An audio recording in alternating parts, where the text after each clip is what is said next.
what his plans for to be put as a member of the next government.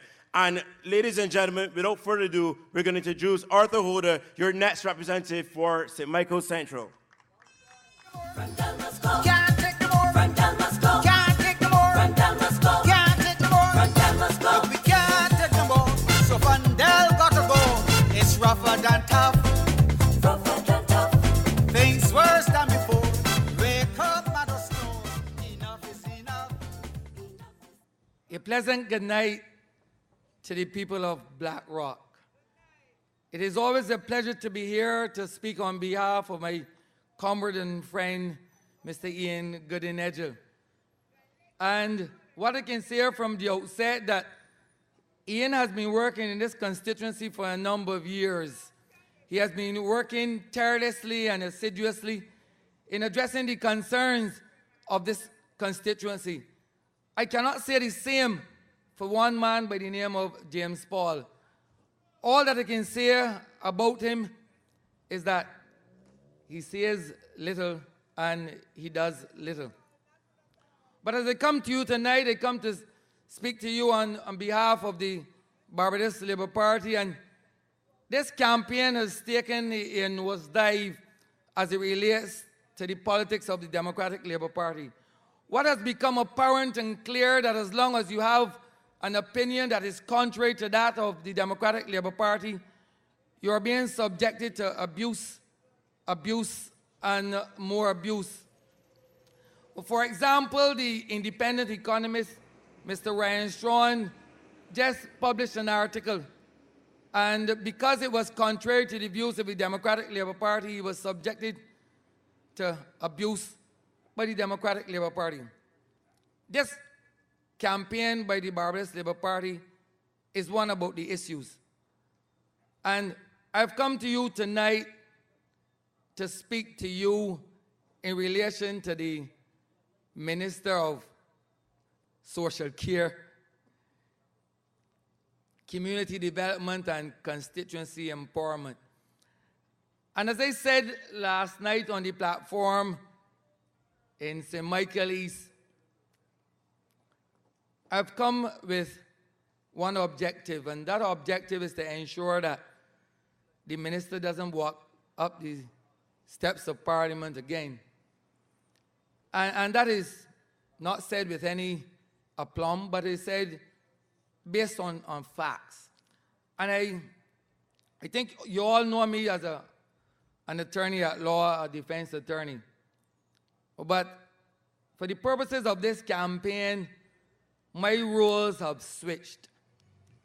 I am a prosecutor. And I've come for the next 15 days to prosecute, and to prosecute Steve Blackett. And I will do so as any prosecutor will.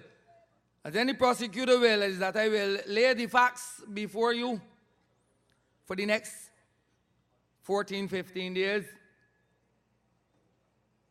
I will deliver my closing address to you.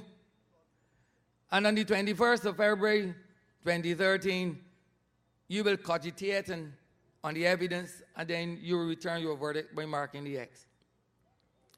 And I want to start by saying a number of things that have become apparent in this campaign.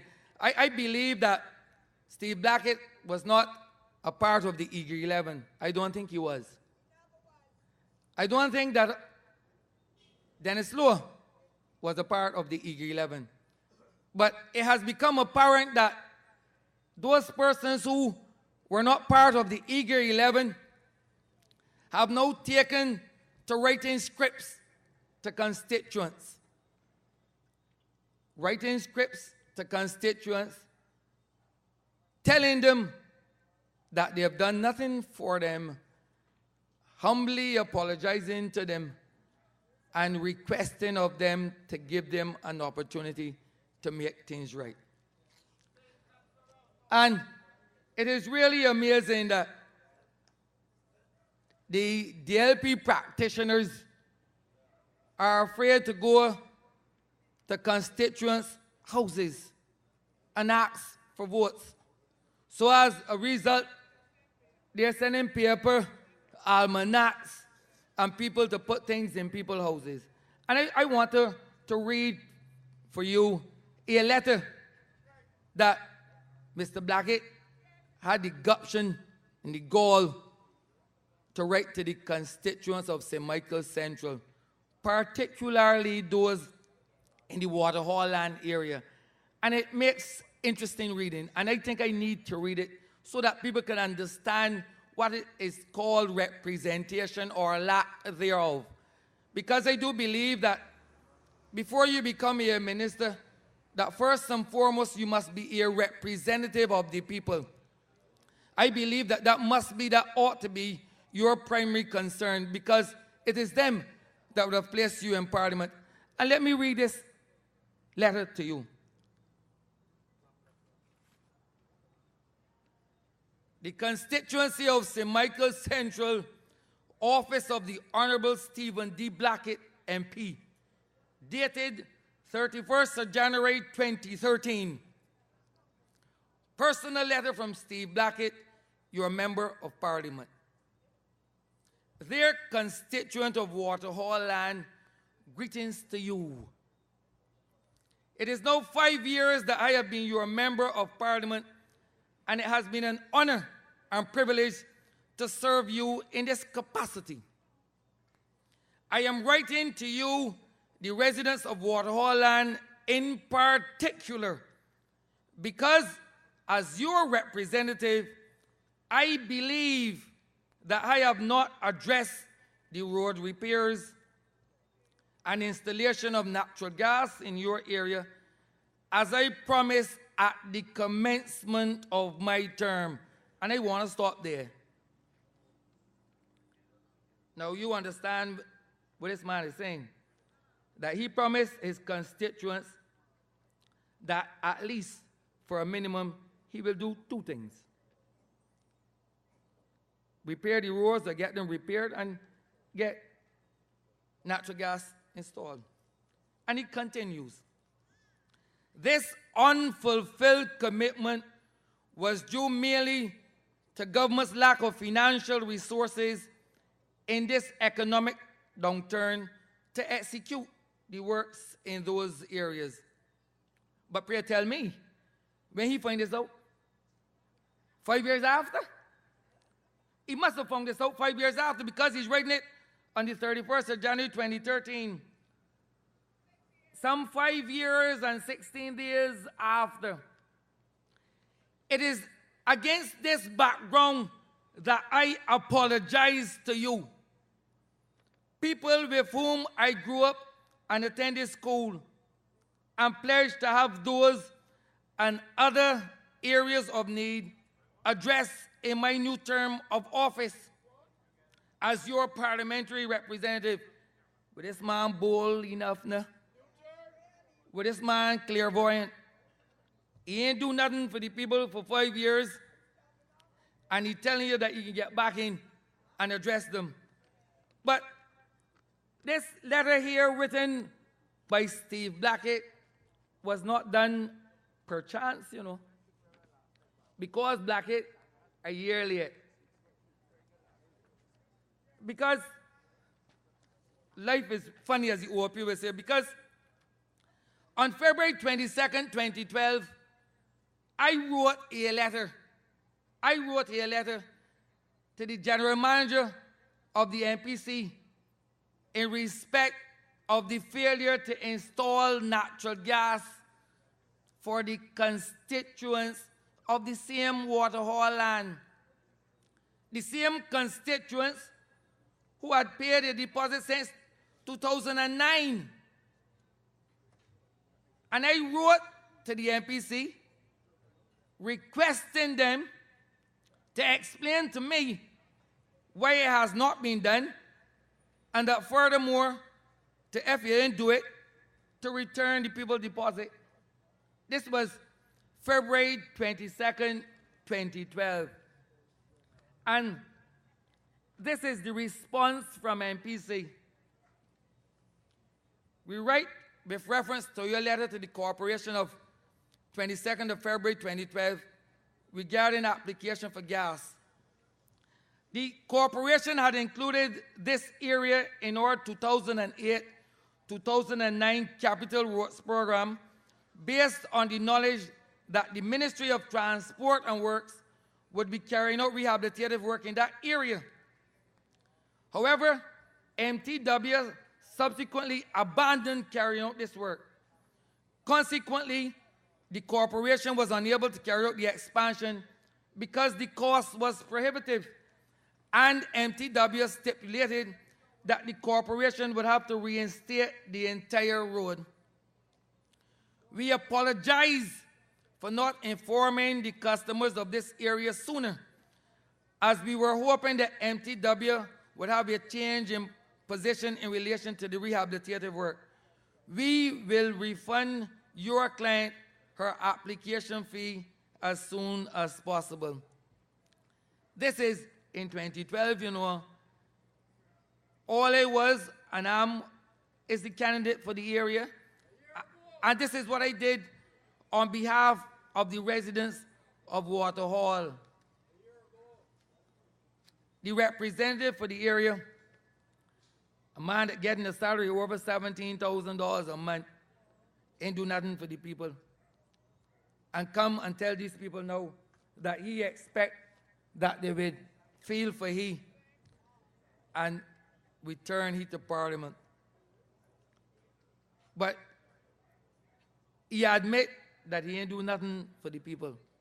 No, if in 5 years you ain't do anything for the people, how come you can do something now so as to enable you to get a pension? And you know why he wrote this letter?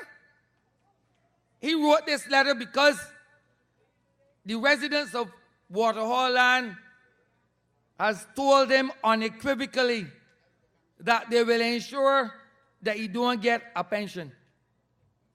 They said that to him. So he now coming wrong begging. But that is not all with this minister, whose days are numbered, I assure you. On the 14th of February 2012, a good Valentine's Day, the same said minister read a ministerial statement in Parliament.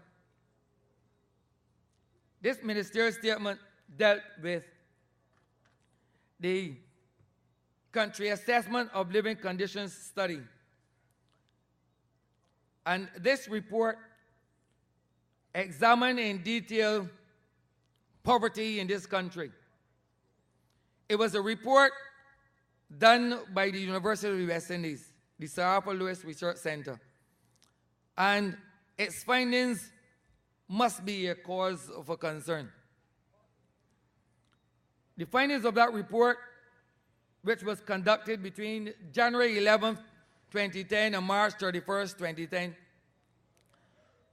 showed that 19.3% of Barbadians were living in poverty, and that a further 10.2% were on the fringes of falling into poverty.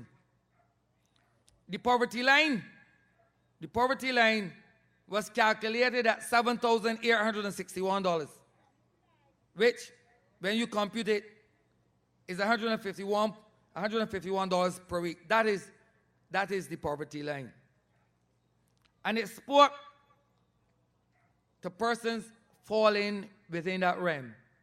Now, mark you, and listen very carefully. In 1996, a study was conducted in relation to poverty in Barbados in 1996. And the report was published in 1998. And at that time, poverty was a mere 8.7%. A mere 8.7%. But this Barbados Labour Party government, which has always looked out for the poor and destitute and underprivileged, were not satisfied with the results. So much so that we created the Ministry of Social Transformation, and we created UDC and RDC because we were not satisfied with that 8.7. Right? We were not satisfied. We wanted to bring it down even further. But here it is. Here it is.